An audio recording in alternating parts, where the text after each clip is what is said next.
Well, what got you into film? Did you watch films as a kid with your Oh yeah. parents? Or? Yeah, lots of I don't know, yeah, I was always kind of like a cinephile growing up. Like I remember seeing like, I don't know, Empire Strikes Back when I was like a little kid. That was like one of my first waking memories, like coming down the stairs in our condo in University City and my mom's like watching it and like watched it with her and I was like, "Oh, this is really cool." And then spent a lot of times on airplanes as a kid, just traveling around with my family and, by proximity, you're just watching whatever's queued up on the airplane, whether you should be watching, certain films at 8 years old or not. Well, right on. Right on. Thanks for being here today, Michael. For sure.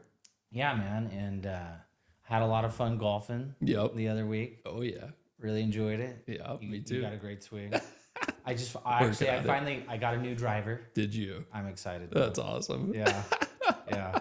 So we got to get out there again. Oh, 1,000%. 1,000%. I went out last weekend, actually around here, Palo West? Palo West? Pala? Like Pala Casino or? Shoot, maybe I'm misremembering, but That's all right. it was nice. Yeah, played best ball with the ladies. That's fun. Yeah. Yeah, it makes the game go quick. Oh, it was great. Saves the back. Yeah, exactly. We had a good time. So yeah, definitely want to get out. Yeah. Yep. Well, right on. Yeah. Well, yeah, we'll get into golf a little bit more later. Perfect. But yeah, I'd love to explore some of your adventures in life, but really how you even got there, how you got where you are today, and really explore like where you grew up and what led to your inspiration or purpose or passion with travel or just really adventure in general and what led you to all those things. But yeah, man, where'd you grow up? Well, kind of all over. I was born in San Diego. And then when I was about 5, my dad took a job in Guam. He's a pilot, so he's based there. And so we moved to Guam for like 3.5 years.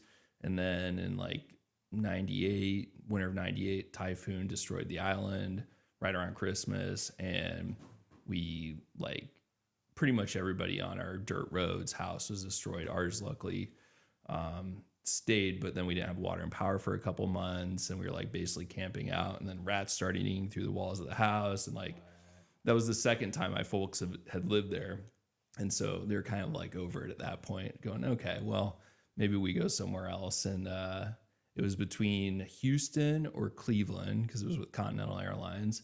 And then my dad grew up in Ohio. So he's like, well, we should go to Ohio. It's a good place to raise a family, And I think moving from a place like Guam as a kid to a place like Ohio in the middle of 3rd grade was like a reverse culture shock for me, or just a culture shock because, I was like a wild island kid, every day was an adventure, and moving to the Midwest in a very sterile suburb was quite a difference. And I think I had a restless youth because of it. I was like missing that sense of the unknown or the adventure in life and the wildness. And in suburban Midwest lifestyle, it's very regimented and things are very cookie cutter a lot of the time. And I knew it wasn't for me. So the minute I could leave, I did. And I went to Alaska actually to work in a salmon cannery. Oh, wow. A friend of mine, she was in college and went, I'm going to get a summer job up in Alaska working in a salmon factory. And I was like, that's kind of cool. I could get out of here too. And she's like, well, they pay for room and board, like, la, la, la, la. And I was like, it sounds like a hell of an adventure. I'd never been to Alaska. And so I was like, all right, sign me up. Went up there, worked my ass off for the first season, just like all summer long. And then afterwards hitchhiked around Alaska with a friend of mine and, really got to see some cool stuff, have some crazy experiences. And after that, I was like, okay, either I keep living this lifestyle and, kind of freewheeling, figuring it out, or I go to college and play the game, that everybody else was doing at the time. And to appease my family, I went to college and staved off the vagabond lifestyle for a little bit. And I did it. College was fine. I still was restless as shit and didn't really want to be doing it, but did it. And then through that kind of found and fell into filmmaking, which is like one of my passions.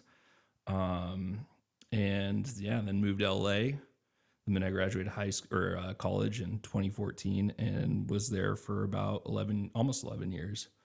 and have just recently left LA as of last year and trying to jump into another unknown, which I don't know what it is yet. Right on. Yeah, that's kind of the backstory.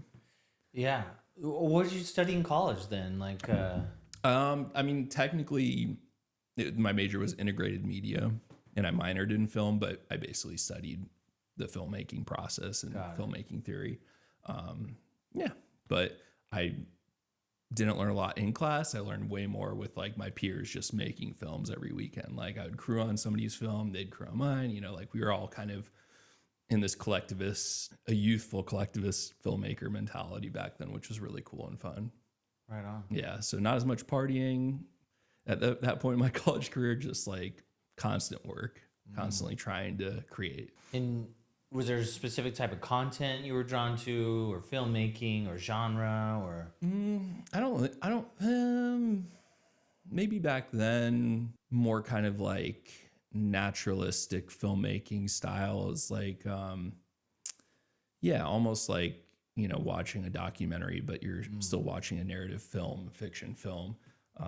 I just liked seeing organic scenes, not super overproduced, not super, you know, overcrafted or lit or anything, just like character stories and things like that. So I think I was more drawn to directors like Jeff Nichols. He did a movie called like Take Shelter that I think really impacted me.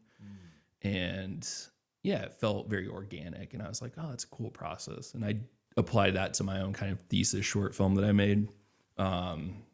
And yeah, and then obviously worked on everything else. Like I've done horror, comedy, you know, in the interim, like everything pretty much. But yeah, it's still, I think I like that kind of style of filmmaking where it's not like super Hollywood produced. Yeah. Right on. More indie side. Yeah. Who are some of your other inspirations or directors or writers that you really enjoy? I really liked Jim Jarmusch, because he also kind of had this like slightly avant-garde approach, and you know, really anybody in kind of that world that didn't feel like they were in the Hollywood system I was attracted to, even though part of me wanted to be in that system, you know, like because that's how you get movies made. But yeah, I think it's changing now, so I don't know where it's going. But yeah, I think if you're doing something honest and true for yourself, there's always going to be an audience. So yeah. Right on. Yeah. Well, what got you into film? Did you watch films as a kid with your Oh yeah. parents? Oh yeah. Okay. Yeah. Lots of, I don't know. Yeah. I was always kind of like a cinephile growing up. Like I remember seeing like, I don't know, Empire Strikes Back when I was like a little kid. That was like one of my first waking memories, like coming down the stairs in our condo in University City, and my mom's like watching it, and like watched it with her. And I was like, oh, this is really cool. And then spent a lot of times on airplanes as a kid, just traveling around with my family. And, you know, by proximity, you're just watching whatever's queued up on the airplane. Yeah. Whether you should be watching, you know, certain films at 8 years old or not. I was. So then I think that, yeah, a lot of early exposure. And then in probably early high school, I've been always drawn to like literature and music and movies, and kind of like kept exploring more. And when they started the Netflix DVD mailings, Right. you know, you had an access better than your Blockbuster, better than Family Video, which I still loved and used probably through till when I was about 19.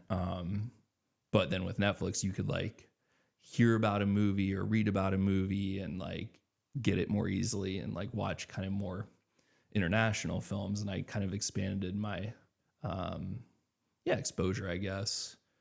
And I was kind of uncertain what I wanted to do in college. Right when I started, I thought I kind of wanted to be more in humanities, more in anthropology kind of side of things, because I've always been fascinated by like people and culture and obviously the planet that we live on and why we do what we do. Yeah. But I think in that process, I simultaneously took a class, you know, filmmaking class. A friend of mine was also doing it at the time.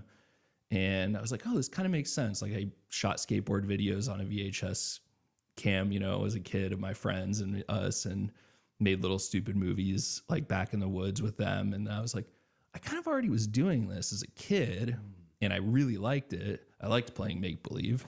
Yeah. Well, could I keep doing that now. And so that kind of like, I guess, yeah, pushed me into like committing to it. And yeah, I think it was a fun trajectory. It definitely, there was a certain cool factor I think that drew me to it, but then there's also this like craftsmanship, this artistry, kind of all these different components of yourself that you get to use in filmmaking. It's not just like you're sitting in a room alone creating art. You're interfacing with a bunch of people. It's very logistics heavy. It's very complex, and it's amazing that anything can get made. So I think I liked that challenge. But I think it's changed over the last like 11 years for me. I feel like now I'm a little bit more on the other side of it, looking back, and not quite as bright-eyed and bushy-tailed as I once was when I think about it, or, so. Yeah, which makes sense after you're in the trenches doing the hard work.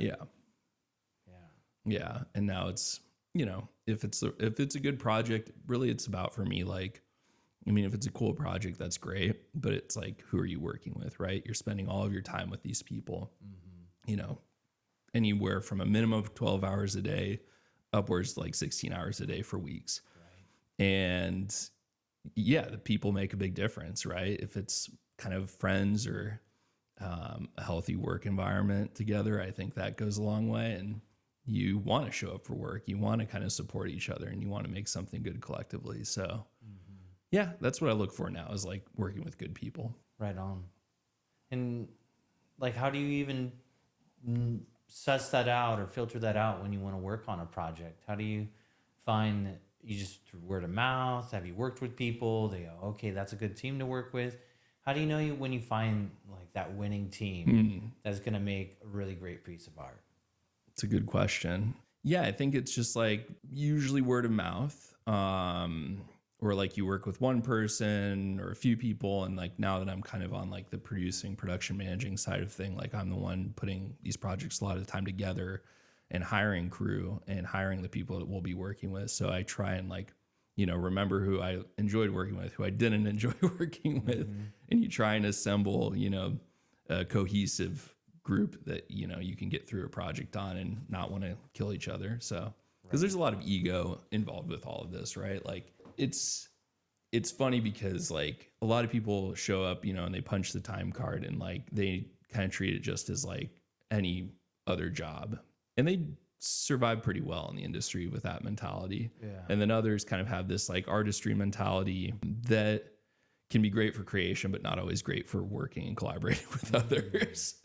Right. So yeah, I think now, I mean, I'm doing more commercials now, which there's slightly less ego and artistry, I think, involved with them. Not to say that there isn't at all, but it's just different than like making a feature film, where there's, somebody writes a script and it takes them years to get that project greenlit, and then it gets greenlit and financed, and then you have all these people come together on it. You have a director, there's all of this kind of shared artistry, but then it's a long process, right? And with a commercial, it's maybe a 1-day shoot to anywhere from a 1 day to a 3-day shoot.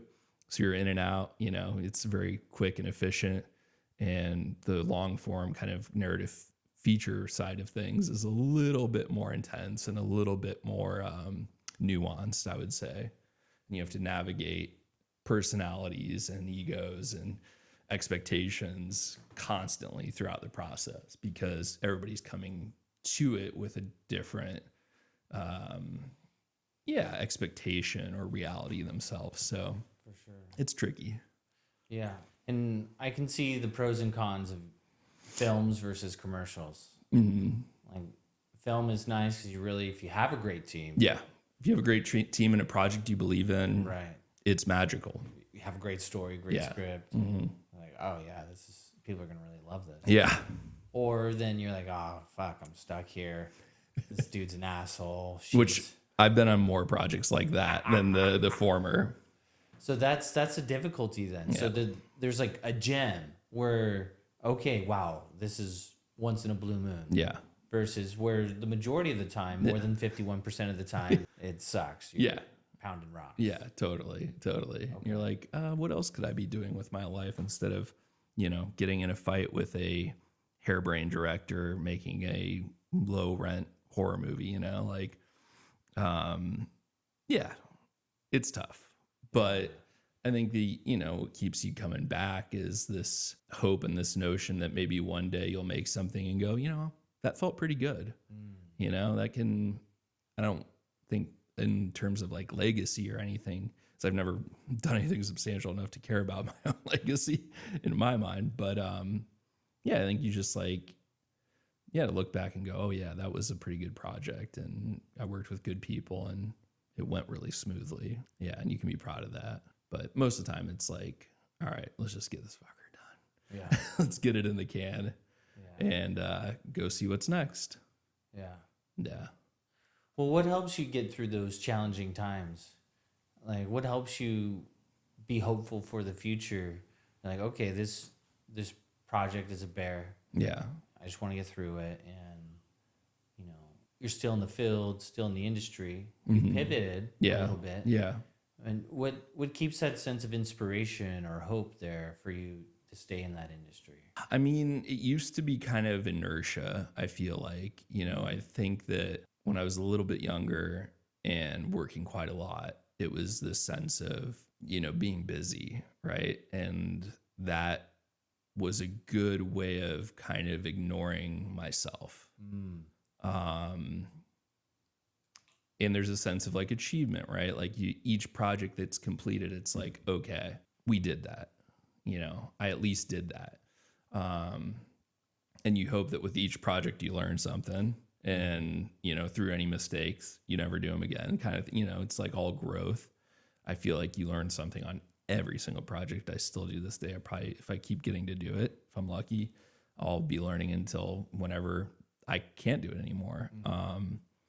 So I think staying busy was a big part of it. And like kind of all my peers were in the industry, like all of my college friends for the most part came out to LA as well over the last, 10 years intermittently from New York and other places. And, we all spoke that language, right? So there was a very strong sense of community and that really helped. And, if we were feeling uninspired, sitting down, having a drink with a friend and like talking about movies and that really kept things afloat for a long time. Yeah.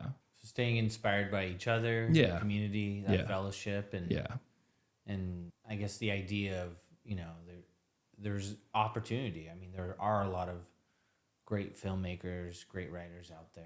And so, do you have friends share their positive stories, their negative stories, and sense of being able to relate to that? Gave a sense of it's okay, or I can do this too. Yeah, I mean, there's nothing like sharing like war stories. It's always fun. Like it's always fun to hear how everything went. Completely horribly, and and then you everybody learns from that, right? And then you can always go, well, at least it wasn't this, right? Like I've heard some stories from, especially on the music video side of things, like I was like, I'm so glad I never worked on a Beyonce music video. Nothing against her, but I've just heard that it's wild. They have the money for it to be wild, but like that's not for me. Like the stress and the impulse, it's just like good for you guys. You pull it off, you make cool stuff, but I'm good at this point in my career. Yeah. So it offers perspective to having a sense of friends to bounce things off of. Oh, for sure. Yeah, it's great. And I actually got off a call with a cinematographer friend of mine and writer, literally right as I was pulling up to your house today. It's his birthday today. Oh, right on. Yep. And gave him a call and we got to, chat and, talk a little bit about what's going on in the industry right now and the uncertainty of it for everybody. Like, and he just made a movie in Tokyo last year with Brendan Fraser. It's going to come out probably next year. And even with kind of him being at the top of where you can be in a lot of ways in the industry, he's still nervous and, worried to see what this new chapter holds for everybody with the dawn of AI and all of that stuff. For sure. Yeah. Yeah. I got more than a handful of clients from LA in the film industry as in therapy. Yeah. It's it should be a requirement if you're in the film industry in LA to have a therapist. Dude, it's so stressful. The things I hear, like even when it's positive. Yeah. Like just to be on the A game of creativity. Yeah. Like, okay, I have it. I have everything I want. Mm-hmm. Now I have to produce. Yeah. Yeah. It's nuts. And like sometimes it works and sometimes it doesn't. And you Yeah. hope that when it doesn't, it's not your last job. Yeah. You know? Right? So there's that. too. Yeah. Because I would say like word gets around, a lot of people know each other. You know, there's definitely a component of like maintaining a reputation, I think, in the industry that's really vital. And I've never gotten a job in a decade in the industry by applying. It's always been word of mouth. It's always been referral based. So if you don't have a good reputation or you don't have a good community of referrals, then like you're kind of out there on your own. It's quite hard to penetrate. Like anybody coming into that industry is like I knew how I felt when I was 24 entering it and just going, how do I get into this? Like I'm living here. Yeah. I see it going on around me, but like, how do you get into it? And then once you get into it, you see what's behind the curtain. You go, oh, well, this is like any other industry. This is like any other career, right? Like it's not that romantic, but going in right away, you're like, oh my God, it's so romantic. It's so mysterious. Yeah. And then once you do it for a while, you go, okay, it's not that romantic. It's not that mysterious. Mm-hmm. It's just a job. Yeah. Yeah. And then when that happens, so how does someone stay like inspired and not jaded? Like, cause I mean, that's a good question because like, I feel like I'm edging on being jaded for like the last 7 years, you know, like after the first few years of it, you go, okay, well, I don't really know how to do anything else.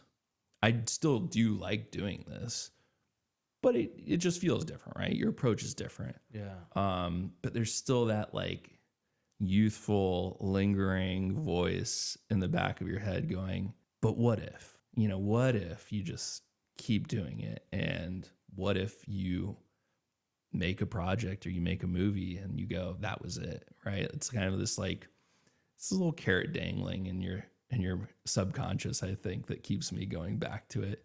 Even though a lot of times I've been burned a lot and I still do it, right? Like there's this kind of Sisyphusian element to it and to life as a whole for me, where it's, you know, you roll the boulder up the hill and it just chases you back down, but you still get up and you push that boulder up the hill again, knowing that it's going to chase you back down again.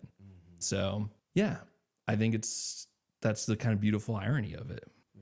And being aware of it, I think, has helped me now kind of navigate it better. Like when I was younger, you're not really as conscious of it. You're just in it.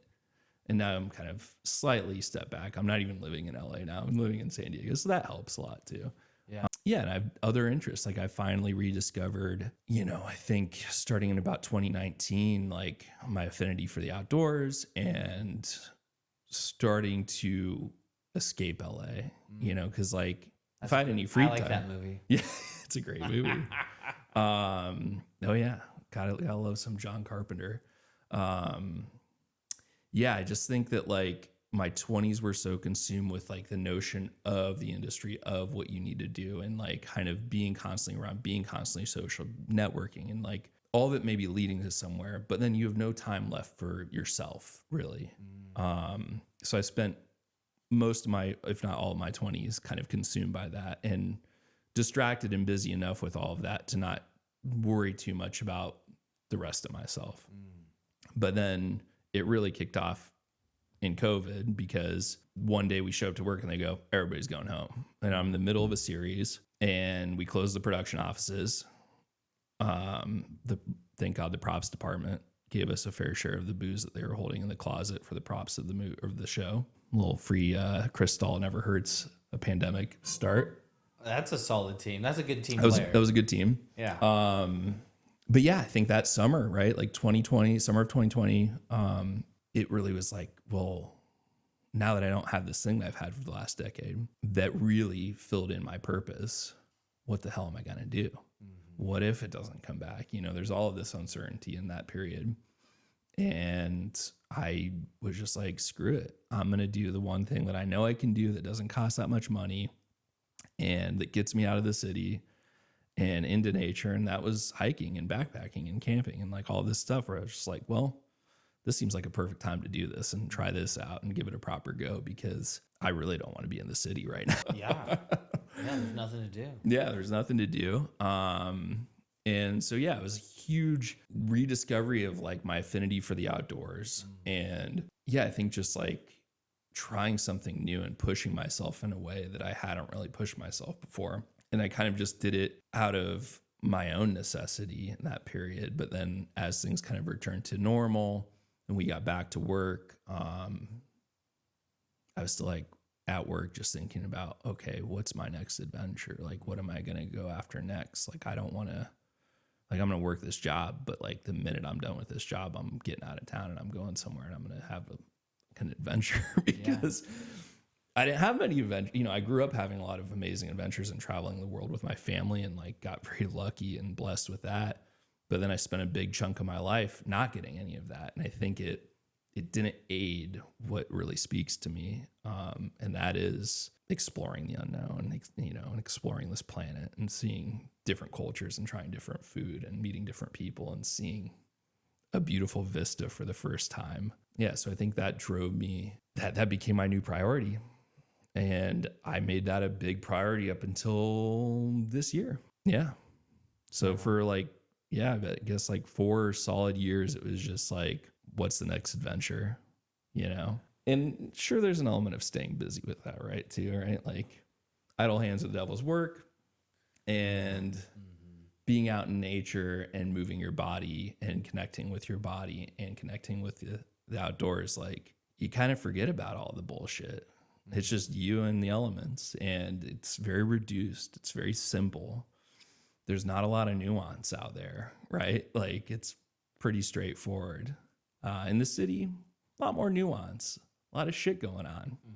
So I began to feel more and more at home in those places. And then when I'd come back to the city, every time I would just be like, man, I can't wait to get back out again because I don't want to be. Yeah. Yeah, I hear that. Yeah. Supposedly, I hear like the Earth's vibration is the healing vibration, or it grounds us. And so it makes sense.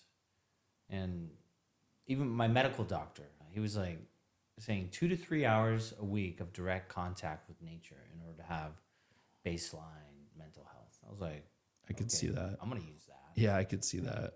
Yeah. He says 30 minutes a day or 2 to 3 hours a week. Yeah. In order for people to be regulated. I mean, it's not super shocking. Like we've done this for a lot less time than we lived out there, right? Like it's a blip that we're in. And I think that I feel like I am my best self when I'm out there, truly. And that was a tough thing to reconcile. And I'm still trying to reconcile that.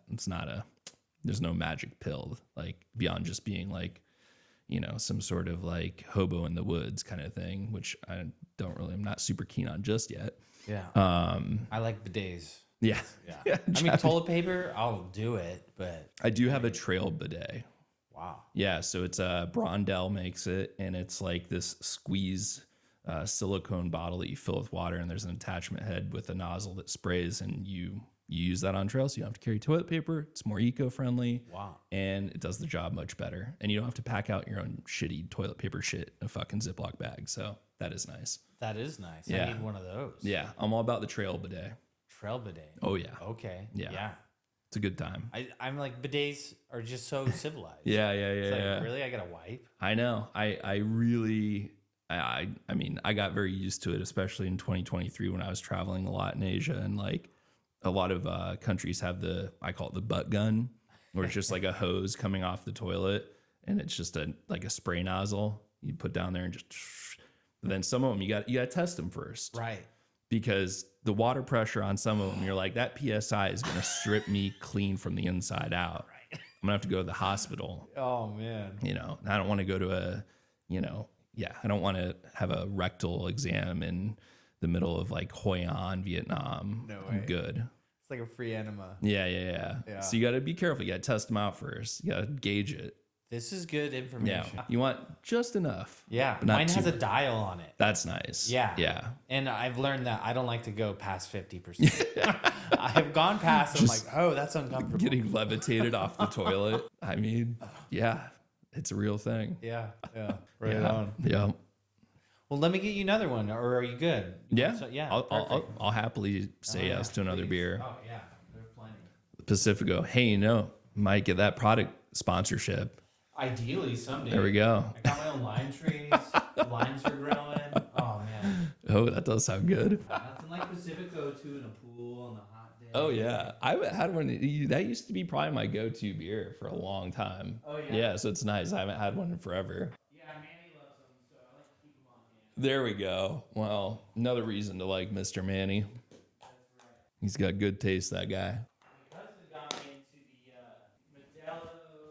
If I have that one, whatever those one that has juice in it, but it's tomato juice. Oh, like the Clamato kind of thing. Yeah, he got me into the Modelo Clamato. I'm like, I didn't realize that they made one. that's pretty good.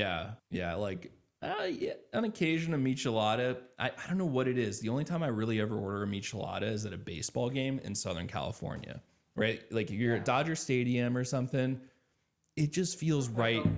Or Petco. You know, if you're not drinking craft beer from one of the 50 fucking vendors, you know, I have for a lot 20. of Dodger fans as clients too. Well, I'm not a Dodgers fan for the record. I was curious, but I do love actually, Dodger yeah. Stadium. I love going to see a I game haven't been there. yet. I'd love to go. Oh, it's phenomenal. You get this vista of the mountains in the background, the San Gabriel's behind the stadium. Oh, I love San Gabriel Mountain. And you're just like sitting there going, this is a beautiful ballpark. I mean, it's a little janky, sure, but you're sipping a michelada, looking at the mountains. It's stunning. I love it. It's like that and Petco. I mean, it's like, yeah, you don't really need to go anywhere else. yeah, Yeah. It's interesting too, being a Padres fan, Prost. Yeah. Prost. And having a lot of clients who are Dodgers fans, and you know, we get along just fine. Yeah. I almost wore a Padres jersey today, but my wife told me not to. She said some people might not watch because I'm a Padres fan. That's okay. I know. Next time I'll wear it. I mean, it's good to have healthy competition, but at the end of the day, I agree.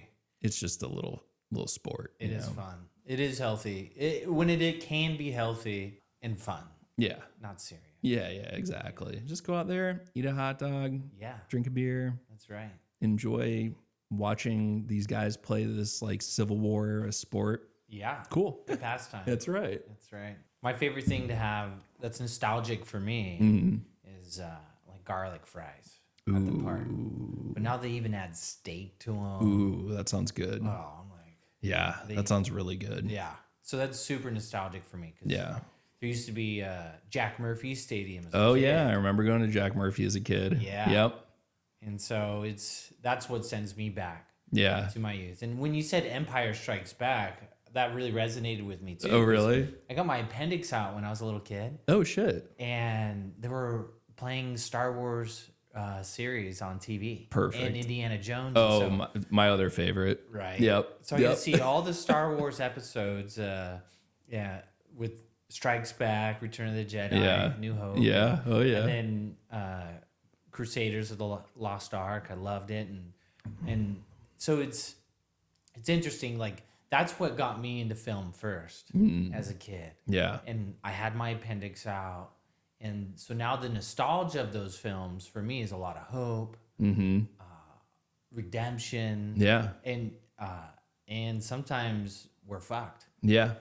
Yeah. Yeah. And it's like there's a sense of adventure in all of those, right? They're all about the Right. hero's journey, as Joseph Yes. Campbell Yeah. would call it. And I'm a sucker for that too.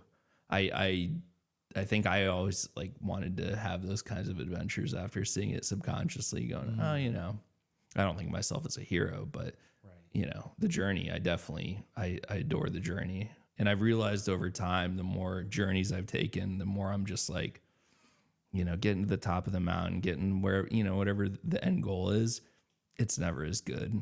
It's just not, you know, you're going, I had a great time just being out here, Yeah. you know, and like experiencing this. And once it's completed, you go, well, it's done. It's the end of the journey. That's no fun. Right. Now I got to find another journey. Yeah. I wish I could be one of those guys that like gets on top of the mountain, takes a photo and feels a big sense of like ego boost and fulfillment and like pride. Unfortunately, I don't. Yeah. I'm contemplating that as a therapist, the healthy factors of that. And so I definitely like the self-worth of I can accomplish things with hard work. Yeah.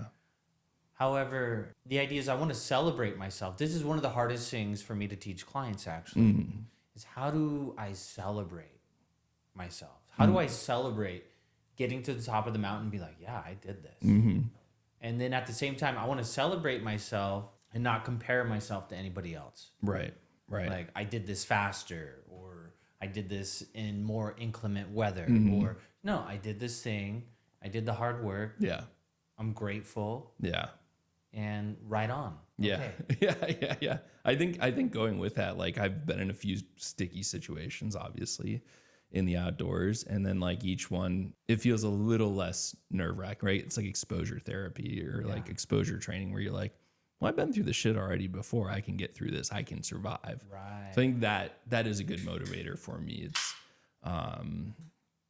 It's knowing that you can get through it, even when it's really rough. I agree. And so resilience, we call that resilience, or and so that's important to know that we have what it takes to get through hard times. Like, okay, this project sucked. This team sucked. I'm okay. I can do it again. Yeah. Okay, this hike sucks. This mountain sucks. Yeah. I'm okay. I can climb another mountain. Yeah. And I really find those skills out in nature and on mountains are the same transferable skills we take to work. We take to our relationships. Yeah. And I think the same sense of beauty, like when we can connect to something big and powerful, or even just each other. Yeah. And see the beauty in one another. I think that's when we can find that inspiration to be grateful and create. Yeah. Yeah. Yeah. Oh, I definitely feel the gratefulness. Yeah. You know. And I'm grateful and like kind of subconsciously celebrate myself for just fucking trying. You know? Like you have to give yourself a big pat on the back because you at least tried something that you didn't previously do or have experience in. Yeah. And that's huge, right? Stepping into that unknown and like seeing where it goes. And sometimes it's a disaster. Sometimes it's amazing, but you don't know unless, you give it a shot. That's right. That's right. So what's helped you, say, when you've been uncertain or nervous or anxious about the unknown? What helps you lean into a sense of adventure or opportunity versus being afraid this team might suck or I might not like this hike? Yeah. What helps you lean into the sense of adventure versus turning back and leaning into fear? I mean, I think maybe I have to think about early on because now at this point, I just like, I know that even if it's not okay, it's going to be okay kind of thing. Yeah. It's not always meant to go well and it typically doesn't, but that's, we don't tell stories about how everything went perfectly well on vacation or on a hike or whatever it is. People and yourself like to tell the stories where it all went to shit and it all was all fucked up. And I think, that's part of adventure, right? Like having a journey is having obstacles and having these things to work through and see what you are, like see what you're made of. Trial by fire. And that excites me. Yeah. That really excites me because I get to learn a lot about myself, what my limits are, or sometimes how I can push past those limits and surprise myself, which is pretty cool. I think early on, those nerves are a little bit more strong. And I think I was just more curious of like, can I do this thing that I'm setting out to do? Do I have what it takes? And then you do it and it's hard and sometimes difficult. Sometimes it's easier than you thought and you get through it and you go, oh, I did it. Surely I can do another one. Right. And I think that goes like my filmmaking career, that was certainly a vital component of survival and enjoying it. And also now kind of my outdoor and travel career. Yeah. Yeah, it's kind of like, I also think that I just do better when there is an air of mystery and uncertainty. When life is a little bit more static and redundant and, I'm showing up the same job every day and doing the same kind of social things and whatnot in the city, I get tired of that pretty quickly. I need a little zest and something to mix up that kind of monotony, which is tricky to find that balance, still finding that balance. But I know that the things that really like speak to my soul, they're always there. It's just a matter of me deciding, okay, what am I going to go after? What's next? Yeah. So I'm in the process of right now of like trying to figure that out. Yeah. What's the next dream? Right on. Well, what was your previous dream that you've accomplished? Well, it wasn't a full accomplishment in the like proper sense of finishing the extent of the trail, but at the end of 2023 was like kind of coming to the end of a relationship. And I, in the process of kind of all of that and wanting to distance myself kind of from this situation, decided to hike the Pacific Crest Trail in 2024, which was last year. And I started April 1st, which I thought was a fun date, like, am I actually doing this? Am I actually going to try and hike the Pacific Crest Trail? A couple thousand miles. I didn't think I was fully capable of it. I'd through hikes before. I've done hundreds of miles previously, but never for 5 to 6 months straight out there. That was like a huge undertaking. And to like commit to that was like, oh my God, I'm going to be pausing my entire life to be out and doing this thing that is pretty difficult. From the outside looking in, you're like, I'm going to be walking up to 20 some miles a day every day for the next 5 to 6 months. Like, that's bonkers. So I was pretty unnerved, but I was also like, when in my life am I going to get the timing to do this? There's never a good time to do something big like that. And I just went, fuck it. Like, I need to commit, take this time, go do it, see what happens.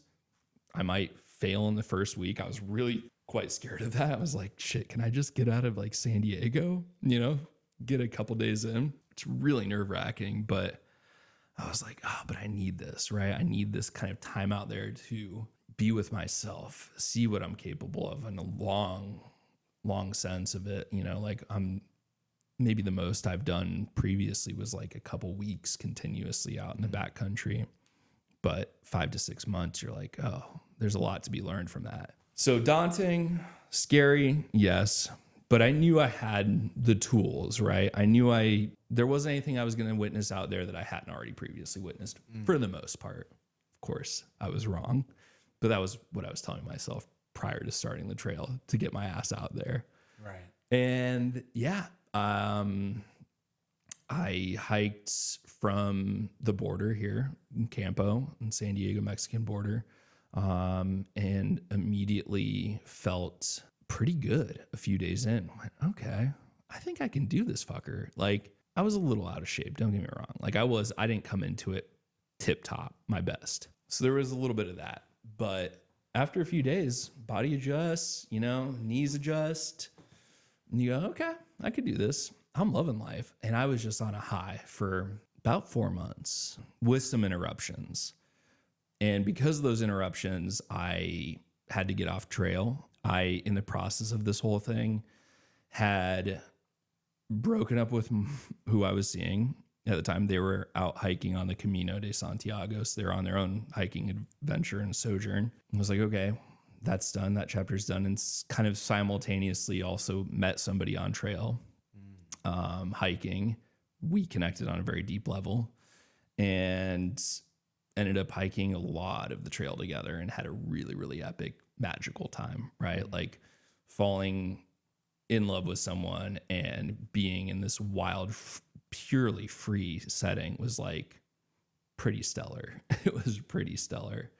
But because she had a family member pass, she was from the Netherlands, she had to go back, and then she had to go back again for the funeral. There was a whole process with it, and it kind of put a pause into our trail while we were in the Sierras. So I basically hiked from the border here to, let's say, Yosemite Valley. Far out. And that was a great stretch. I love the Sierras. Like, that's like my playground. It's the best part of California. if you've never been, please go. Yeah. But, you know, leave no trace. Keep it beautiful for everybody forever. That's right. So yeah, we got sidelined a couple times by the outside world, right? Like our little world that we had created out in the wilderness was great. But of course, outside of that, life moves on. You know, people die, things happen. And then our responsibility to those also is still there. And yeah, we tried to like jump up north to Seattle and then like hike south to kind of make up the trail in the opposite direction. And of course, like wildfires broke out. It was July in the Cascades, and we had to get off trail because of fire closures, and we just seeing these big plumes of smoke everywhere on the horizon. Like, oh shit. So had a fun side trek. We did the Wonderland Trail, which circumnavigates Mount Rainier. Oh, okay. That was amazing. That was almost better than doing the PCT not only because I love that mountain. I've climbed Rainier before. Yeah, I've done snowshoeing up. Yeah, I was up there a few years ago with Rainier Mountain Institute doing like a seminar and like glacial instruction and stuff, and then climb the mountain. Wow. And so I always had an affinity, even flying into Seattle, like working in Alaska, I'd always see that mountain, right? Like it's been part of my lore, as it were. Yeah. So like hiking around it for 4 days was just epic. Beautiful, beautiful scenery, but I really loved that there was this lack of kind of culture on it. Like it was like the PCT, things like the Pacific Crest Trail, like they have their own insular culture that you don't really understand or know of going into it. And you don't really see it early on, but the longer you stay out there on trail, the more you're like, oh, this is its own community, its own culture. And a lot of that's great. A lot of that's amazing. You know, meeting fellow hikers, hearing their stories, like going to towns, people being super responsive and like helpful to hikers is really cool to see. But then also there's like the component of like, you know, you'd run into people and they go, oh, how many miles did you do today? Like, oh, what was your start date? Oh, blah, blah, blah. And it's all very like kind of like, it kind of has this nature of competitiveness. And it almost has like, I don't know. I came to a place probably a month or two in where I was like, I really like being out here. I really like doing this thing, but I don't love the kind of like the culture of it. Like it's very like everybody, you know, you stop in certain points, everybody gets waters, you know, like it's very kind of regimented, and it kind of needs to be because of the length of it and the duration of it. Like in order to complete it, you need to be very myopic and not let the outside world get into your head, not let other hikers or the trail get into your head, right? You have to kind of have this laser focus of like completionist mentality, which I don't have that in the outdoors. I just want to enjoy the ride. I want to experience it. And so my kind of like very early, I was like, you know, I'm okay if this thing doesn't get finished. It'll be an insurance policy. I can go back anytime in my life and get out there. Be great. So like when I eventually did have to get off the trail after like 4 months, I was like, that's okay. Do I miss it? Fuck yeah. Do I miss like the like, yeah, that kind of competitive nature of it, or that idea of just like, we're doing miles, you know? Like, well, did you sit down and enjoy the scenery a little bit? Like, I don't remember I think John Muir's like pace I read once is like a mile an hour in the Sierras. You know, like that guy would take his time. He wasn't trying to like clock miles. He was out there to experience the nature and the setting around him and himself in the process. So that's a little bit more on my approach. And it's in the Sierra, and like there's some hikers, they're asking me and the scout I was with, like, oh, you guys setting up already? You know, I found this beautiful meadow, alpine meadow, with a river stream running through it. It's pretty calm, but had enough current. We're like, yeah, we're going to blow up our mattress or inflatable mattresses, and we're going to float down the river. And we found this little like rock, you know, this watering hole. We're like, we're going to stay here for 2 days. We were talking to other hikers like, oh my God, you're taking Trail Zero right here? And we're like, yeah, I could die here. It's that beautiful. I don't want to leave. So I think like, yeah, maybe I'm not the best candidate for a completionist long, you know, through hike, but I certainly enjoy being out there. Yeah. It just existentially makes me think of, there's one thing to complete a task, and there's one thing to complete fulfillment of my soul. Yeah. So how do I completely fill my spirit in my spiritual tank Mm-hmm. versus how do I just say I did a thing? Right. And I think it's different for everybody, right? For like sure. some people For sure. really good at like that. You did it. You got that notch on the belt. Yeah. You're a little bit better for it. You can hold on to that. Yeah. Others, there's, maybe there's a little bit more to it. You've got to explore. Yeah. I'm more the latter I'm with you. Yeah. And because I have a lot of clients who are in Western societies might not extremely successful financially, relationship, lots of kids, big business, lots of money. However, they're challenged why they see me. They have all these things and don't feel full. Right. Like, well, how much more money do you need to feel full? Well, you'll never have enough money. Right. How many more wives? How many more kids? Yeah. How many more businesses? Yeah. How many more trails do you need? How many miles do you need completed a day? Yeah. How many movies? Yeah. Yeah. So it's different for everyone, for sure. I agree. But I think, being able to just take it in. Yeah. I think that's beautiful. Yeah. I think, the external, the external stuff can work for a while. For a little bit. Yeah. For a little bit. But, as far as like longevity goes, I think it's just, can you be okay with yourself through your days that you have on this rock? Can you be content with who you are? Yes. That's the trick. And I think it's a process. Like I feel like I've hit points in my life where that was more clear than other times. Right now I feel like it's a little less clear, but that doesn't scare me because I know that it's part of the cycle. We have to go through these cycles of doing and not doing and becoming and unbecoming, because that's how we can grow. And it's scary, but it's exciting, right? And it's like, well, which one are you going to listen to more? Agreed. Yeah. Yeah. What helps you to not give in to fear and scariness? What helps me to not give in to fear? I don't know. Maybe it's my own naivety or something, or my own deluded self-belief. But I usually feel okay pressing through it for some reason. If I knew exactly why, I'd probably be better off, but I don't exactly know why. I think it's that element of curiosity, right? Like I'm more curious by pushing through something and seeing what's on the other side than not at all. Like that's more intriguing to me. And it's, I think my curiosity and my intrigue maybe that like drives me through it a little bit.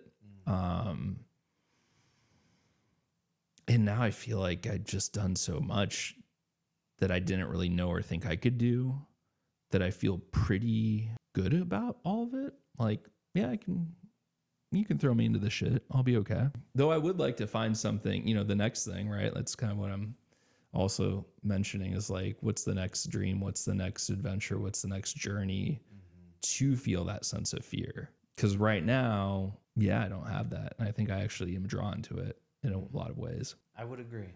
Yeah. Yes. I think that's beautiful. Thank you for sharing that sense. You lean into curiosity more than fear. Yeah. Yeah. And what comes up that I use in treatment is curiosity rather than judgment. Because once I judge myself or judge others, I will suffer. And the idea is that I want to be curious about others. Yeah. I want to be curious about myself. And when I'm curious, then I can learn, I can grow. Yeah. Whereas if I start judging somebody else or myself, I'm creating distance and space and I don't grow. Yeah. Truly. Yeah. I mean, that definitely resonates. Yeah. I think something I kind of came back to a lot too. And especially when I was like, in 2023 was in Asia, a lot of Asia, traveling around for 5 months. There was a lot of times where I was like uncertain or unnerved or scared or afraid or I don't know what the fuck's going on. But then I kind of went to 2 places, especially in India. I was like, you just got to surrender. You got to surrender to the world around you because you're not in control of this ride, right? It's beyond you, everything. And if you try to control it, you're just going to be pissed off and frustrated and ridden with anxiety. So I hit a lot of times where I was just like sitting on some local bus where this maniac is just whipping around mountain roads in the Himalayas, just like looking down over the cliff. Go, this could be my last trip. And then I just go, well, it's in that guy's hands, not mine. I'm just a passenger. Like, I can't do anything about this. You're just here and you have to accept it. And I think that helped push through a lot of like those difficult times of fear.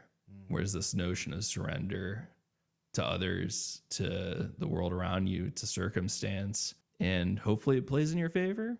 And you know what's funny is like the more I felt like I surrendered, the easier it was. And the more I got to enjoy it. You know, when I'm walking around other places, or, you know, you're in like a city or something in the US, and you're like unnerved at night walking a city or whatever it is. It's like, yeah, try that in like downtown Delhi at like 10 p.m. by yourself, you know, walking the back alleys as the only like Western white dude out there. And like your instinct is go, oh, this is kind of unnerving and a little scary. It's not familiar. Then you're like, oh, it's everybody's just living their lives. And I'm just a guest. Just enjoy it. Talk to people. Eat the food that's on the street. See what happens. And then once you start doing that, you go, everybody's the same. Everybody essentially wants on this planet the same things, right? To be a little bit better off, to have their kids be a little bit better off, to be reasonably happy, to have community, to have purpose. And then you're like, oh, everybody has that. Like, I'm not in some scary, weird place. I'm just in a fucking city. Could be anywhere. Sure, it's a little bit busier. It's a little bit more polluted, but it's the same shit everywhere.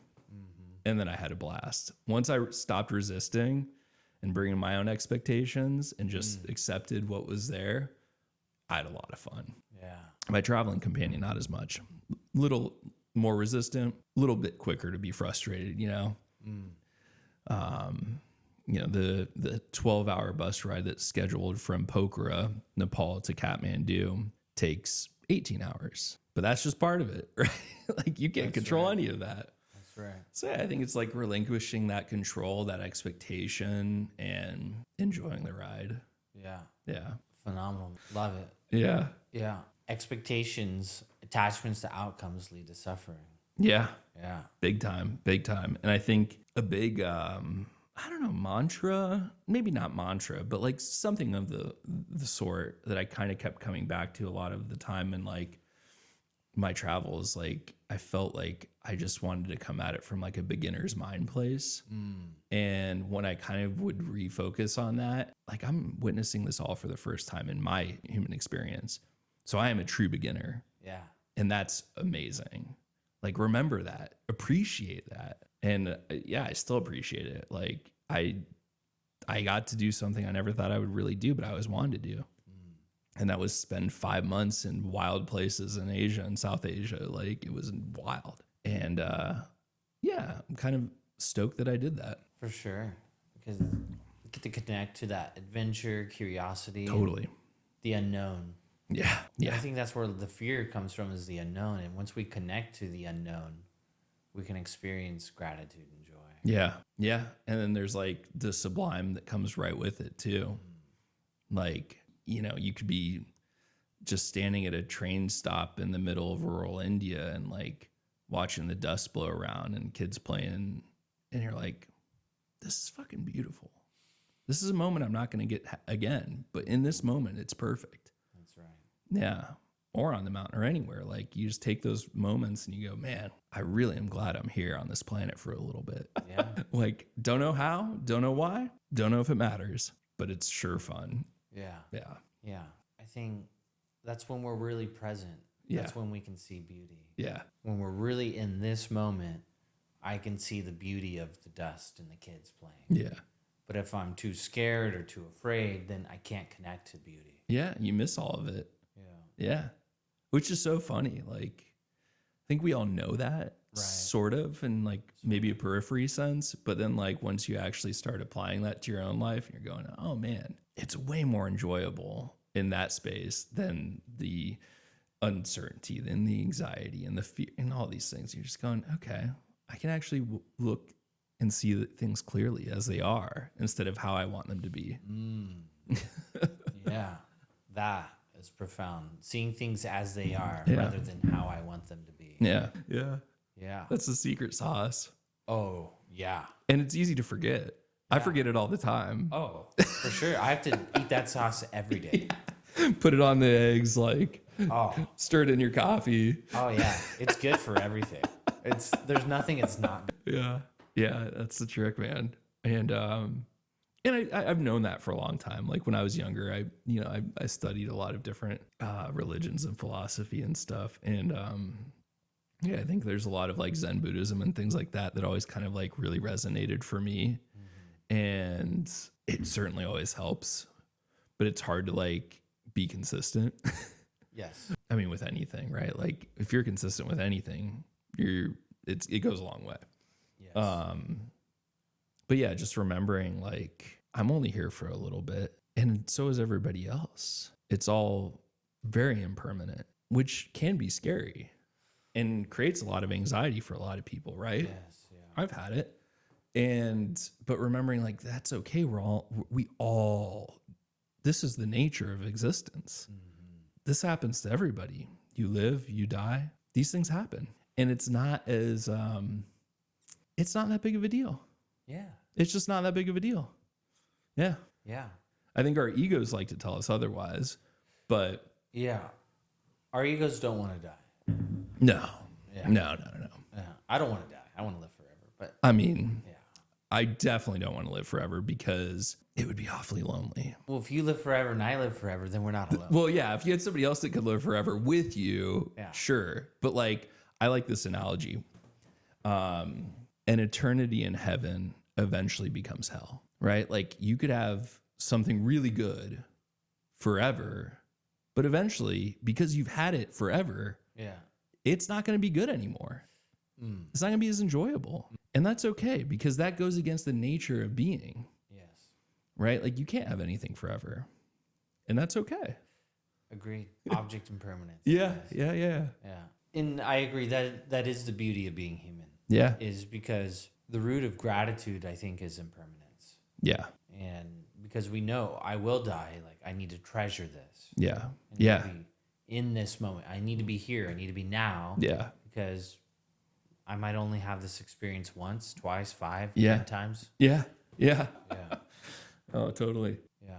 I would live forever though. If anybody's capable, you got this, Gabe. Yeah. I'm good, but I will give you all my support. Thank you. Yeah. I could do it. I think I could do it. Yeah. It'd be certainly fun to like see what that looks like, Yeah. right? Because that's its own set of like curiosity. I want to see the universe implode on itself. That would be wild. Right. That would be pretty epic. Or expand so far that it rips itself apart. Yeah. Yeah. I mean, I just, to live forever would be Then there's still a finite experience. I would die in like so many billions of years. yeah. There is an end inevitably. Yeah. Huh. It's a fun thought experiment. I'm Right. like going down the back channels of my brain right now going, Yeah. oh, I don't know. Yeah, it'd be interesting. Yeah. Whew. Right. It makes sense though. If reincarnation is real, like the idea is why don't I remember my past lives? And then some people go, oh, that's dreams. Or even here's a hypothesis is that people who think they're the other gender, but their gender is they're boy or girl, that's where they're born, but then they think they're the opposite. Are they remembering a past life and they don't know how to accept their current life? Perhaps. There's also that hypothesis I've heard people talk about. Yeah. I mean, Yeah. shit, I don't know. Yeah. That's the beauty of it is I really don't know. I don't know. And I have no, like, I have no hypothesis at this point. I've tried. Yeah. I've experimented with these thoughts of hypothesis, but I don't know. And that's okay. Right. Like that's okay. It's just like, That's right. And that's okay. you're born, everybody's born into this world. Yeah. There's no roadmap. There's no brochure that they give you going, Right. this is what you need to do to exist well. Because what is existing well? You know, these things are relative and subjective across time and space of our history. Yeah. And it's okay that it's a mystery. It's all one great fun mystery. Yes. Nobody knows why we're here. Nobody knows really what's out there or why humans have evolved to what we are now. Yeah. And that's cool. That's intriguing. That keeps people making movies. That keeps people writing books. That keeps people making music. That keeps people falling in love. That keeps people exploring and having, the mystery, whether we are conscious of it or not, drives us. That mystery is the only thing that we have. Try. Yeah. That's beautiful. I hear a lot from you. I can tell you studied some Zen Buddhism. Yeah. You Shout out DT Suzuki. Dope. One of my faves. Yeah. Because I noticed your acknowledgement and your acceptance without judgment. Yeah. I mean, I'm still human. I still judge. I still talk some shit. For sure. But, I try or I don't try. Do or do not. Yeah. There is no try. That's right.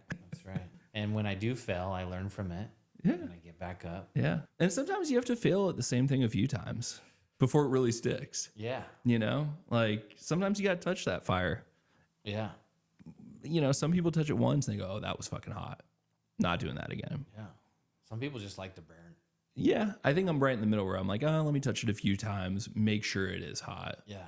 And then go, okay, that was hot. Yeah. I'll try something else. I go, oh, I forgot that was hot. Yeah. That is hot. Yeah. That is, I remember now. Yeah, that was hot. Yeah. It's been a while. It's been a while. Okay. I remember I didn't like that. Yeah. Okay. No. Yeah. Okay. Like, fuck. That's part of it, man. That's the beauty of the mystery. It's like sometimes we forget. Sometimes circumstances change. Sometimes you want to play with that fire again a little bit. Yeah. That's the strange thing about us. Yeah. Yeah. We're simple creatures at the end of the day. I agree.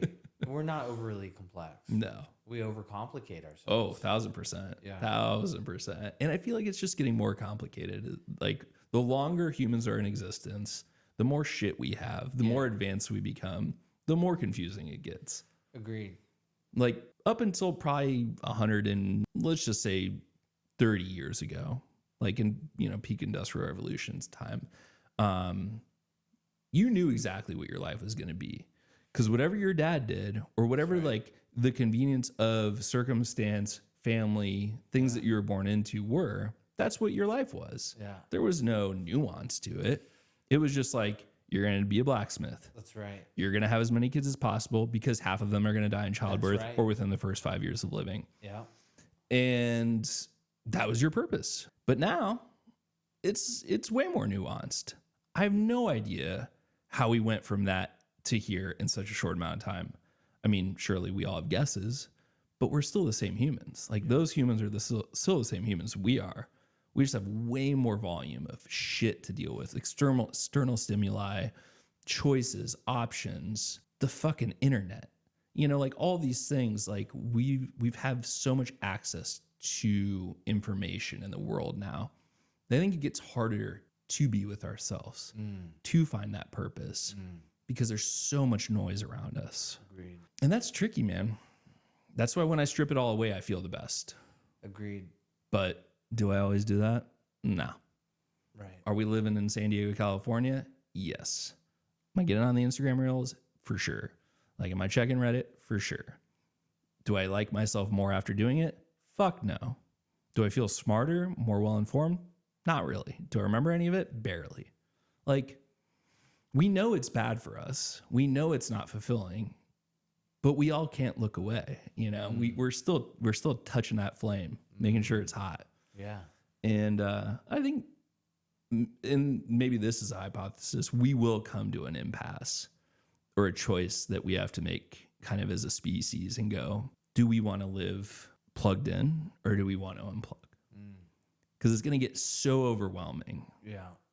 If you're born into it, sure, you'll adapt. But if you're on that cusp of straddling two epochs, that's really tough. Like you were born and I were born before all of this, right? Not all, but like as we know it, like we didn't have any of these tools that you're a lot of tools. Yeah. So I think straddling those epochs in human history is really confusing. Agreed. And I think you just have to make a choice, right? Like, how are you going to exist parallel or with or abstain or withdraw? Yeah. And I don't have an answer for that. I'm still figuring that out. I fucking know. Yeah, I agree. it's definitely, it even shows up now, people who don't have social media and people who do. Yeah. And like, I didn't, for a long time, I got it. And then I retired. Yeah. And now I'm back. Yeah. I'm like, well, I was afraid of doing podcasts. I was afraid of posting. I was afraid of what? Getting plugged back in. Yeah. I mean, that's the thing is like, you know, I talk gloom and doom a bit with it, but there are great benefits to it, right? Like it is a way of connectivity that we've never seen between humans. Yeah. Like that is really exciting and special. But I think it's like, we just got to make sure that we utilize it for good in some way. Yeah. How does it serve us? Is Yeah. it helpful or hurtful? Yeah. Is it of service or not? Yeah. And I think being constantly being aware of that will help, instead of being like the passive consumer. Agreed. Right. Yeah. I don't think I'll get the Neuralink chip. No. Yeah. No. I don't think I'd do it. No. There's really nothing that could make me want to do that. So here's a book series I love. So I love Frank Herbert. Yeah. And I love the Dune series because there's the AI wars. Dude, he's ahead of his time. And so the thing is that eventually after the AI wars, then they get rid of computers. Yeah. And so that's why they have these like mentats, superhumans. Right. And then there's spice. And so the spice allows humans to evolve. Yeah. And so I love that universe because the idea is we become in conflict and then we have to learn to adapt and evolve our own, bio machine. Yeah. So I love it. It may come to that. I mean, Yeah. I like Elon's approach with we need to be symbiotic with technology. Mm-hmm. I think I agree. Like in Empire Strikes Back, there's a dude in Cloud City and he has like this Yeah. thing on his head. Oh yeah. Yeah.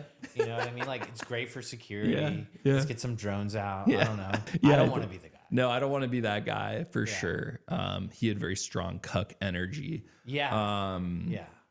No, and I think that, the way human progress is, it's exponential at this point, it feels like, right? So it's just a matter of time and tech. And, given time and the ability of technology to expand and evolve, anything's possible, really. Like the unknown is very much uncharted.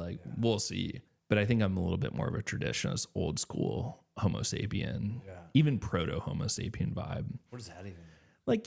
Some like a Cro-Magnon or like a pre-human, a proto-human species. I don't want to be fully this human that has to evolve fully. I'm an angel human hybrid, I guess. Yeah. Perhaps. Yeah. No, I kind of like the proto-human species of Homo habilis and Cro-Magnons and Homo erectus and stuff, right? They're like our distant relatives that didn't have to do any of this.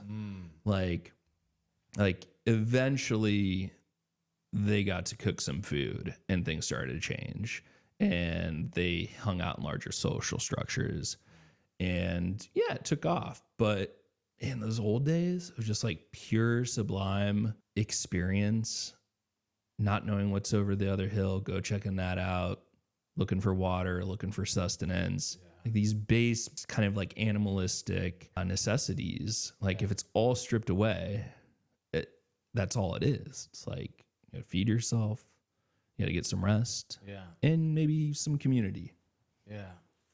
Pretty simple life. I romanticize that because we're very far away from it now. I agree. I agree. During COVID, I got more into gardening again. Yeah. And that really took off. And so on my mom's side, we come from more than 600. Now with my cousin David, we're up to 700 years of farmers. Wow. That's cool. Yeah. That's really cool. It is. And then I didn't realize how good I am at it. Yeah. It's in you. Yeah. It's in me. Yeah. And then I'm naturally in tune with the land. And it makes sense. So as you said, our ancestors, this is what my father did. This is what my grandfather did. I'm so there's a genetic inheritance almost, maybe. Yeah. Probably. I don't know. But I'm curious to see where that goes. I don't know, the science isn't fully there yet, but right. It'd be interesting to see. Yeah, it's interesting maybe what we carry unconsciously from our ancestors. Yeah. I'm really good at it. Yeah. I'll show you. Yeah, I'd like to see the garden. I moonlit as a gardener for a bit, and I enjoyed it. Grew some tomatoes, some heirloom tomatoes. Was good. Yeah. It's nice having a garden. It's like It's my happy place. yeah, and I think everybody could benefit from it, right? Like it gives you direct purpose, Yes. and that's huge, right? And you get to see the fruits of your labor, Yeah. and you get to put it in your mouth and be nurtured, Yeah. or like insatiated by that thing that you achieved. Yeah. It's not like you just like made something, like you actually are sustained by it. It's hard work. Yeah. And even then I have to deal with pests. I have to deal with spider mites. I have to deal with crickets, grasshoppers, and everything. And Root then, rot. Yeah. Oh God.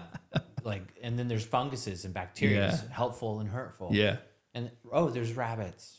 And there's freaking gophers. Yeah. It's amazing that we ever were able to domesticate crops at all. Oh my God. With all of the things against it. I don't have a rabbit issue anymore. Yeah. That's for sure. You got the pellet gun. Oh man. I'm a decent shot. Yeah. I have a gopher issue now. Yeah.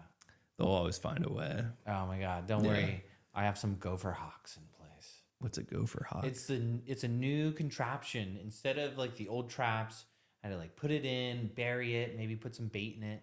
These gopher hawks, I just punch a hole, try to find its tunnel. Yeah. And then I put it in the hole, and it opens up a trap. Oh. And there's this little needle looking thing, and it goes. Whoa. Yeah. Oh, it's cool. Phenomenal. I'm gonna have to tell my buddy's in San Francisco. He's got a big problem with them right now. So Yeah. gopher hawks. Gopher hawk. It's my go-to eradicator of gophers. Because I'm planting a pumpkin patch. I'm regenerating the soil now because I want to plant grapes. Nice. So I can pull down, I don't know, I have to look it up, but I like to tell the kids, I can pull down 20,000 tons of carbon for just an acre. Wow. And I don't know if it's true, but I can pull a lot down. Yeah. That's great. And so the idea is, it was fallow, there's just weeds. So I planted a bunch of legumes to restore nitrogen, yarrow to bring up other nutrients. Yeah. And then I'm going to plant comfrey that its roots get real deep, bring up other nutrients. Oh, wow. And That's amazing. So the idea is it's actually really easy. Yeah. It's like really easy to restore the land. Yeah. It's just a little effort. Just a little effort, Consistency. Yeah, and consistency. That's the thing. Yeah. Is I consistently take care of it. Yeah. But that's a good life lesson, right? Yeah. I have to be consistent. Yeah. Being the gardener of your own life. These are the metaphors I use for my clients. That's great. Just like our mind and our soul, our spirit, whatever we want, it's a garden. Yeah. So we have to pull out the weeds of our mind, negative thoughts, negative thinking, and we have to cultivate the things we want. We have to water the things we want. And so intention, goals, tasks, determination. Mm-hmm. And then we reap the fruit of our hard work. And then, so the idea is we have to learn to celebrate our hard work through what? Thanksgiving. So we have to give thanks to ourselves and celebrate ourselves. I find this really difficult for a lot of people is to celebrate their hard work. Yeah. Yeah. Right? Especially for men. Yeah. Especially for men. Especially if you're a man that grew up in the Midwest. It's no joke, dude. It's no joke. Because we always just like cut each other down growing up, and like. This is what men do. Yeah. Wow, you're really successful and good looking. I know. Thank you. It's not even thank you. It's more like I know. Yeah. No, I think it's certainly healthy and something that I'm learning later in life. Yeah. To be a little easier on yourself, show a little bit more care and gratitude. Agreed. Yeah. It's easy on the, everything's a little easier externally, right? Like, but that internal work, that's really the trick. Is getting in there, being honest, being gentle, being nurturing to yourself, like all those things that we kind of know we should, but it's really easy to ignore. It's really easy to spend years of your life not doing any of that and just living for the world outside of you. Yes. And that's where so much of this shit, like this negative kind of like creeping shit comes out, in our lives. Like, oh yeah, I didn't really do much work on the inside. I didn't leave a lot left for myself. That's a tricky one. That's tough. It is tough because there's a lot of mountains to climb on the inside. Fuck yeah. Yeah. Yeah. Never ending. As long as you're alive, Yeah. it doesn't end. Yeah. But it's kind of the fun part of it, though, if you approach it that way. You're like, all right, I can do a little better for me. That's right. Yeah. For me. Yeah. Yeah. For me first. Exactly. Which isn't like I don't think it's something that we really grew up with. Like that's kind of a newer school of thought, and that's interesting, but I think it's super helpful. Yeah, and then everybody just gets a better version of you at the end of the day, I think. Yeah. Yeah. I agree. I definitely think it's a new phenomenon. Yeah. Men are now allowed to have feelings. Right. Exactly. Yeah. Yeah. Yeah, that's yeah. I mean, I'm blessed because I had a lot of good friends, and I still have them to this day who we are always very vulnerable with each other and our emotions and whatnot. But beyond that safe space, Right. it was like, oh God. Yeah. But yeah, now it's like I think we all respond a little bit better with truth and honesty about it all. Agreed. Yeah.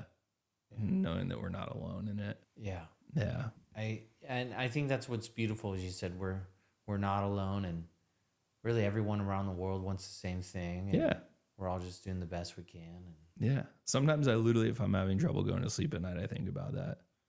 Like, oh, I'm not alone. It's not just you doing this, everybody's going through it. That's right. We're all doing it. That's right. Yeah. Yeah. I agree.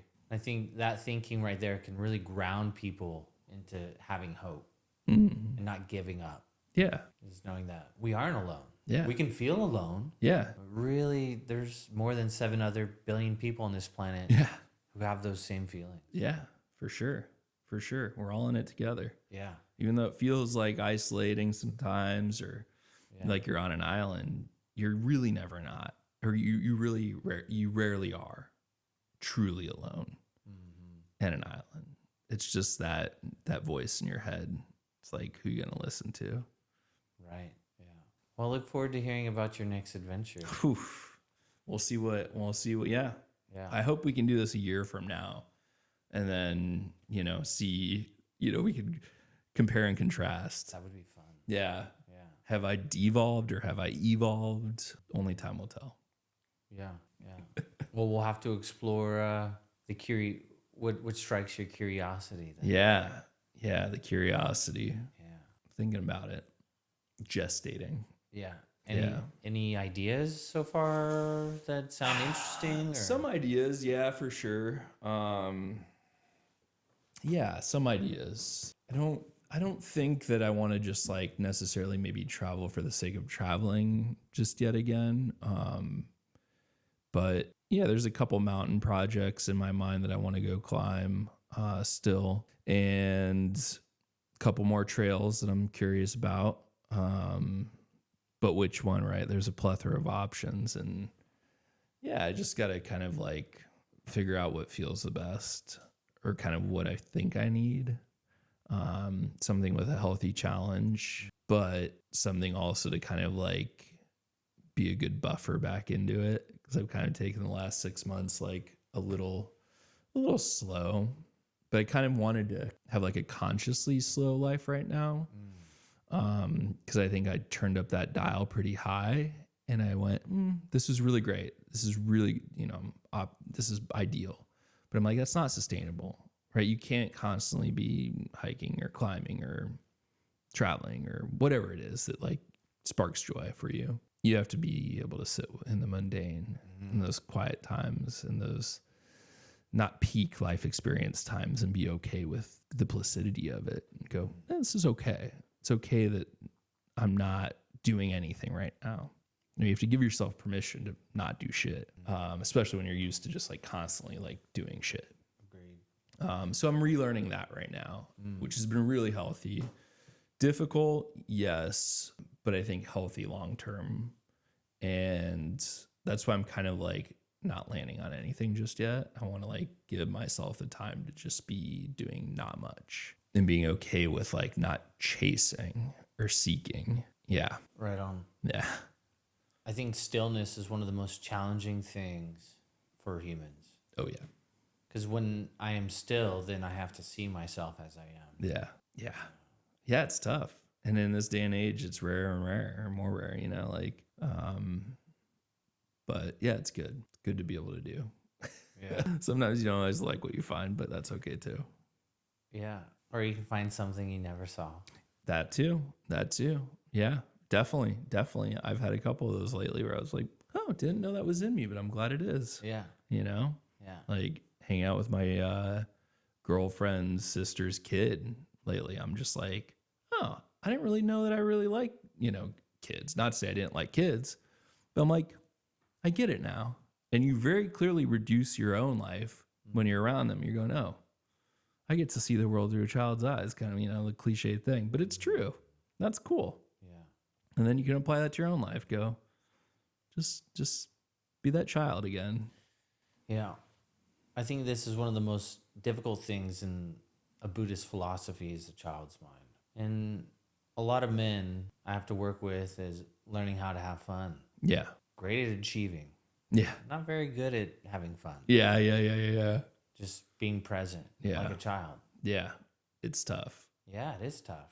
But I think if you can strip it all away, like, man, it's just pure bliss. Like, yeah, because everything to them is wonder. Yeah. Curiosity. Yeah. Discovery and yeah, it's cool. It's cool. It's good to be reminded of it. I think it's really healthy. I think a lot of people get that, you know, when they have kids or whatever. But then, like, if you don't or you choose not to, or whatever it is, like, you can still get that experience, right? Mm-hmm. It's just a matter of approaching your day to day with that mentality and going, oh, I'm going to pretend like I've not done this before. Or I'm going to try and look for something different in this mundane day. Yeah. You know, or like, I think that's healthy. Yeah. Yeah, I agree. Yeah, I don't know. Yeah, at the end of the day, I really don't know. But yeah, we try things. That's right. Nobody knows. And those who pretend they do. Yeah, exactly. Exactly. We all have tools. And Yeah, exactly. I think, we're it's cool, like, you know, with your profession stuff, like, I think this sharing of like tools for the psyche and for the self and for the ego these days, like for people, it's like, that's a new phenomenon as well. Yeah. Right? Like having deep emotional awareness. Like, where was that when I was a teenager? Oh, dude. You know, like if I could have just had that super cheat code right when I was young. Right. Oh my God. I think we would have all done really well. So it's cool that that's become more commonplace, right? Yeah. I think the world is welcome. I did 20 plus years of suffering for it. Yeah. Did get me here. Yeah. You put in your time. Yeah. Now you can all have the cheat codes. Yeah. Exactly. Yeah. I look forward to getting those cheat codes when you're ready to share. Dude, you already have a bunch of them. Yeah. Could always use more. Yeah. Could always use more. Yeah. You got it. Acknowledgement, acceptance, non-judgment. That's what I call mindfulness, present moment awareness. I have to acknowledge my feelings. I feel sad, angry, upset, joyful, excited, curious. Yeah. That's okay. Yeah. It's not good or bad. So I'm not my thoughts. I'm not my feelings. I have more than 1 billion neurons in my brain. So I literally have more than 1 billion thoughts a second, but I only have one conscious thought. So I'm not my thoughts. And I can have 15 feelings in one moment. So I can be anxious, afraid, sad, alone, all in the same moment. So the idea is I'm also not my feelings. What am I? I'm my behaviors, my decisions, my choices. So I have to learn to observe myself like a movie. I have to learn to see myself like a play. I don't want to judge the story yet. I don't want to judge the character. I want to see how this turns out. Where's the director going with this? Like, are they going to throw a twist in here, or is this cheesy and I can tell what's happening? So I don't want to go. Don't judge it, Gabe. Let's see the whole story. That's how I need to see myself. Yeah. I like that. Yeah. Yeah. Yeah. And so it's great. I want to view my own consciousness like a movie. Yeah. I like that. Yeah. Without judgment. Without judgment. Just good entertainment. Just good entertainment. You got it. Bad or good. What else do we do with all of eternity and space and time? Yeah. It's true. Well, let's have some fun. Yeah, exactly. I guess I'll go down to Earth and be a human. Yeah. Why not? I like that. Kind of reminds me of this Kurt Vonnegut quote where he said like, the point of life, or what do you say? We're all just farting around, you know, like that's all there is to it, kind of thing. You know, nobody, you know, essentially nobody knows what the hell we're doing, and that's good. That's fun. That keeps it fresh. That keeps it interesting. It does. Yeah. Yeah. And that's why I think it's really cool that we don't know our past lives if we have them. Yeah. Why would I want all of that Intel? No, Yeah. Like I'd start off with it. I'm already prestiged. I already have all of the power ups. I have everything. Yeah. It spoiled the plot. Dude, totally. It's like a trailer that runs a little too long in the theater. You're like, I don't need to see the movie now. Yeah. It's sometimes difficult for me to watch movies where they tell the ending first. Oh, yeah. And then now I like see the movie and how they got there. Yeah. Those movies are tough for me to watch. Yeah. I'll watch them. Yeah. Because I like a good story. Yeah. But I don't want to know the ending. Yeah. Oh, I can't believe there's some people I've heard. I'm not one of these people that like will get a book and they'll read the last page and then they'll start the book. Oh my God. And yeah, that like kills the movie me. thing. That kills me. I'm like, but way more commitment. I'm like, you know, from like, let's say it takes you a month to read this book, what's gonna happen? And you've already spoiled that for yourself, right? Like I couldn't do that. And some people just got to know. Well, I don't know. Yeah. I'm like that if I start watching it and I'm like, it's shitty. Yeah. And I'm like, this is crap.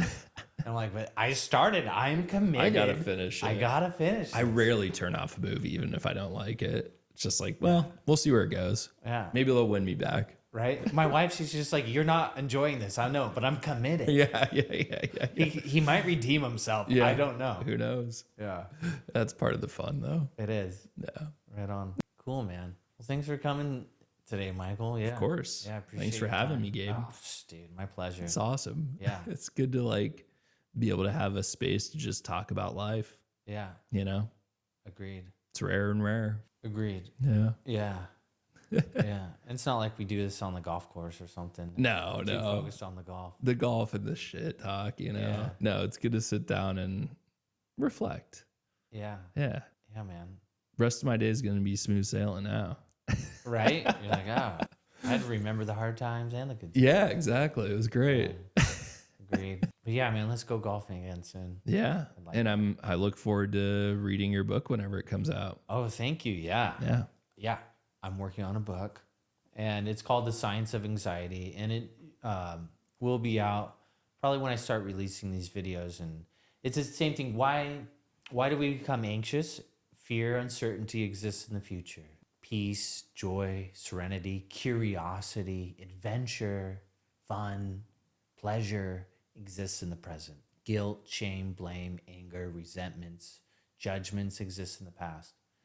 So how do I lean into curiosity? How do I lean into adventure? How do I lean into art, creativity, fun, pleasure?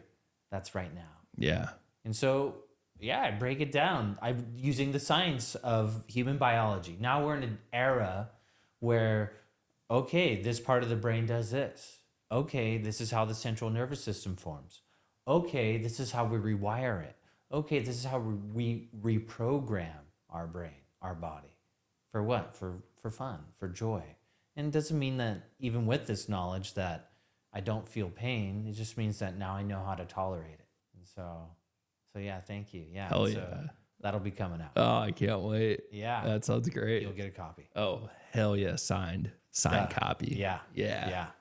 Right. Hell on. yeah, Gabe. Well, thanks, Michael. Thanks and, for having me on. My pleasure. We'll talk soon, man. Let's recap in a year and we'll see where it goes. Hell yeah. All right. I'd say cheers, but I'm out.